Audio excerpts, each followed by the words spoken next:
It's our house, man, isn't it? Yeah, it's our exactly. house. And they've got all this green stuff up on the walls. Get it down. In a war,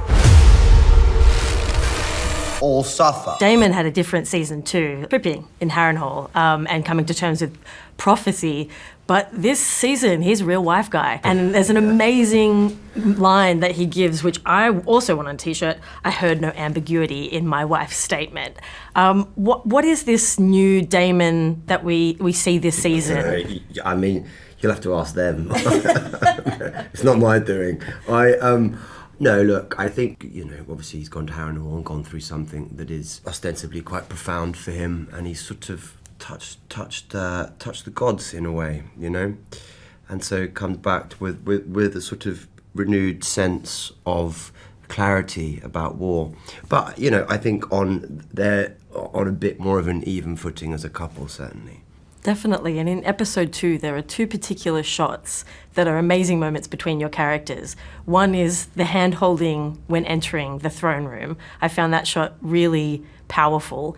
And the giving of the sword, when Daemon hands the sword to Rhaenyra. I think Daemon and Rhaenyra have a sort of uncanny sameness, right? For all of their sort of moments of conflict, they're kind of the same matter, and I wanted them to feel like one organism during that long return home. And I suppose that also being like a resounding feeling during those scenes of homecoming, of this being the childhood home, and that being quite sort of potent, I think, for both of them. The walk through the castle, I feel like I need to put Muse's supermassive black hole on the top of that. It's the most amazing strut back home. And you even take the stairs at the same time, which is this amazing unity, as you were saying. It's our house, man, isn't it? Yeah, it's our exactly. house. And they've got all this fucking shit green stuff up on the walls. Get it down. I'm so glad I didn't wear green today. But I wanted to talk more about this scene in the throne room, because Rhaenyra taking the Iron Throne is one of the most remarkable performances I have seen. Emma, watching you walk to that chair that means so much to Westeros, it's sheer pain. How did you approach that?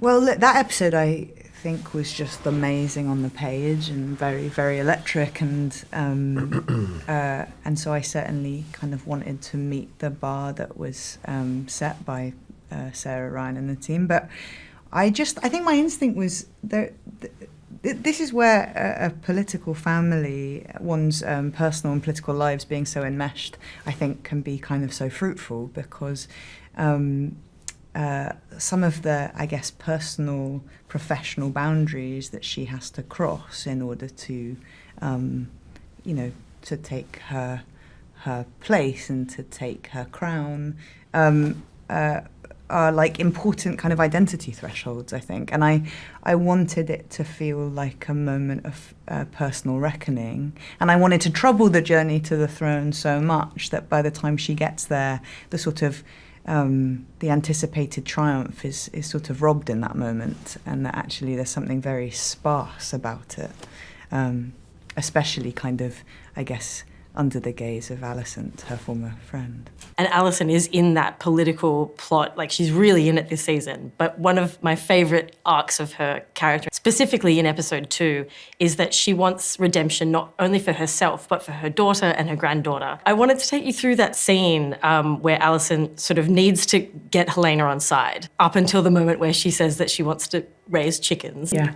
That scene is so beautiful between you. How did you sort of see that moment for Alicent? With fear, it's always so easy, because I do a lot of the time feel like her mummy. And so it does, and we're very, very close. So that nurturing, or the want to nurture, comes very naturally, and the want to protect. And even when Fia first started the show, it was only her second job, and so I did feel very protective over her and want her to be okay, and that has sort of transferred into our relationship. But she's also very nurturing back to me, so that's nice. That is nice. And you get really cool moments, which is a Captain Phillips level, the Queen is your authority now. And I was like, what? Yes, Alicent. Shut up and sit down. So this season, your storylines finally converge in season 3, episode 2. Finally. And both of your characters want something very specific, which is Harrenhal, this crumbling Gothic castle of that everyone seems to want. What does it mean to your characters, Alice and Aemon? What does it mean to them to want Harrenhal? I'm going to speak first. It's Because frankly, it is my house. Yeah. Harrenhal, I think, means everything to Alice. It's her entire identity. It's the only thing that she's kind of ever had kind of stewardship or ownership over. It's her entire identity. I think it's everything. So I think she kind of audaciously asks Daemon for Harrenhal, and he denies her that. And I think what she's trying to do is she's not giving up, I think, is what I feel like we see. And then being confronted with like the other most powerful force in Westeros to compete for it is Aemon, you know, and it's just a question of like, you know, how are they both going to get what they want, or who's going to get what they want? A little bit of weirwood therapy never goes stray. Yeah. But why does Aemon want Harrenhal? Geographically, it's just a strategic, strong point in all of Westeros. It's right in the middle. You could gather like forces there, and then from there, you know, expand to other parts of Westeros. Yeah.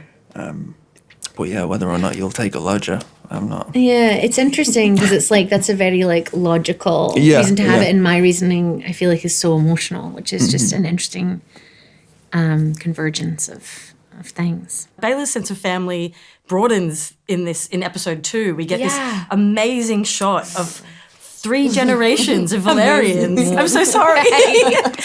You'll get there.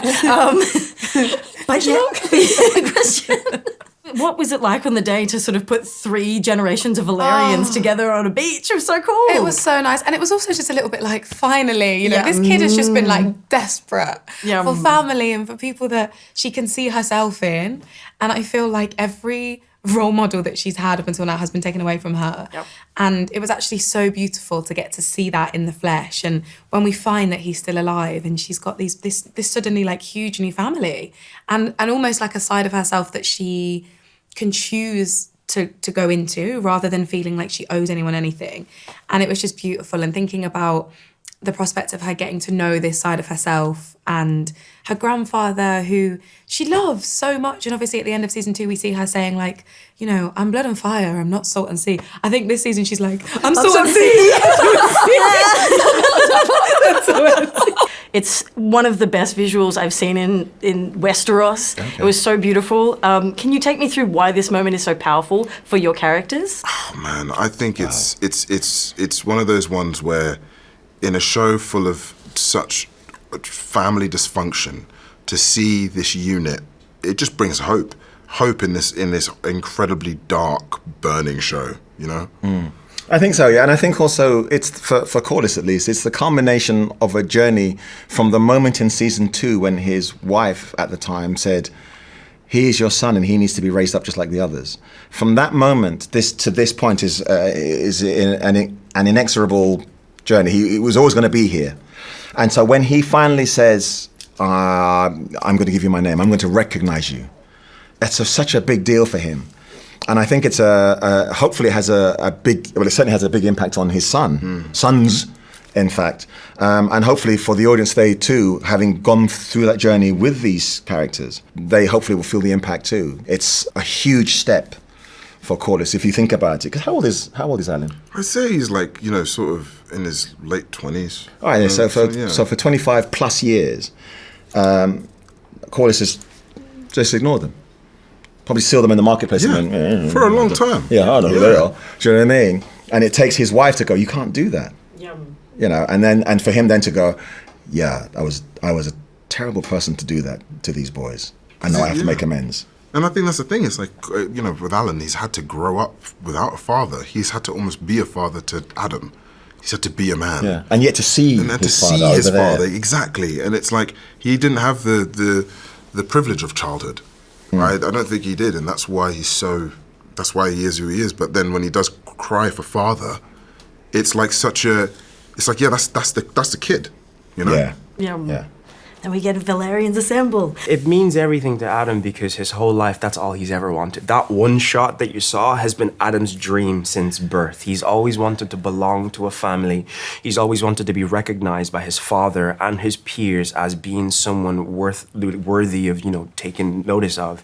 And unfortunately, it happens in a very, chaotic time with a lot of adversity, but he finds his family and he finds his people within that chaos, and it changes the trajectory of everything because he's a dragon rider now, which has also changed the trajectory of what the Targaryens deem as worthy to be bonding. That's why these guys, do you know what I mean? So it was an amazing scene to film, and also just filming with Beth, Abu, and Steve was just a dream come true, because also like Kieran and Tom, it's just a lot of laughter and a lot of fun. But I was extremely grateful that day and very emotional because Adam has finally gotten what he's wanted, but now he has to go back into the chaos of everything and prove himself. So, sorry, you saying the shot of me having a poo in the forest isn't as iconic or important or beautiful as that shot?